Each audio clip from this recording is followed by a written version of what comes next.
Assalamu alaikum wa rahmatullahi wa barakatuh. Now, let me ask you something maybe which you have never considered concerning the speech. And when you speak, the words coming out from your mouth, do you think your mouth is just making sounds? Or there is something which is very more precise, more intricate happening? Because if you take time and you listen carefully, you will somehow get to discover something which is very strange, very peculiar. Yani, not all sounds come from the same place. For this case, I'm talking of the recitation of the Quran. Some come from deep within. Others come like here from the center, okay? And others just come just from the front, as you can see, which you consider this area here. And even some resonate through very hidden places. So, here is the question now concerning the Quran al-Karim. If Allah subhanahu wa ta'ala is al-Hakim, the perfectly wise, why did Allah subhanahu wa ta'ala design human speech this way? Especially when we're talking about the recitation of the Quran. Why didn't Allah subhanahu wa ta'ala make each and every letter come from the same place? Why did Allah subhanahu wa ta'ala distribute it along the system? When we're talking of this whole mouth, this system of creation, of His creation. So inshallah, we're going to try and unpack that and answer it slowly by slowly. Now, the first principle which we're going to do here, we have to notice that speech is a system. Speech is not just random movement like as in gibberish. It's not chaos. It is a system of controlled exits, where it begins from controlling and exiting in way you control. To give you some analogy, maybe you can just think like a city. Not every road leads to the same point. Not every vehicle enters from the same point of entry in the city. Instead, there is a whole structure. There is order, then there is design. And maybe you can say there is purpose, because Allah subhanahu wa ta'ala in His perfect wisdom always put everything in a certain purpose.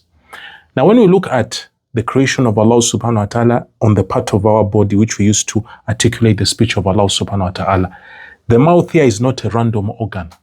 It is a map landscape.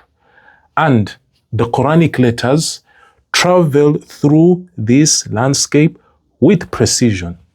Subhanallah. Now, we are going to now try and break down these regions of the mouth in the perfect articulation of the Quran. Maybe we are going to look at like the first region, which is the deep region. And we are going to begin maybe discovering the deep region. And you also have to know that the deep region is located inside the throat here. Because you know very well that when you talk of the mouth, you may think that the sounds originate from here, where you can see, but also some sounds originate from deep within, in a hidden place. Meaning that the beginning of speech is not always visible. It is hidden. It is felt from deep inside before it is heard. Before it is heard through the ear. This thing here, it is very important, because when we talk about depth of something, it always shows clarity. So, and also when you talk of depth, there is always that effort in articulating something from deep inside.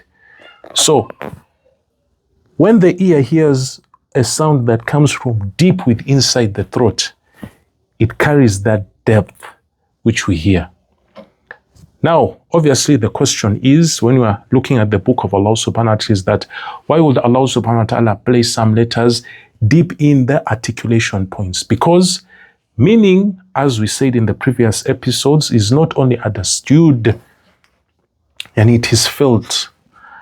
You see, the depth of the sound, when the sound comes from inside, it creates the depth of impact.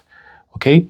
And when there is the depth of impact, it now prepares the heart for attention. So inshallah, in the next episode, we are now moving upwards to the next region. Yani, we are going to now focus on still the throat letters in detail and why deep articulation creates powerful weight in Quranic recitation. Assalamu alaikum wa rahmatullahi wa barakatuh.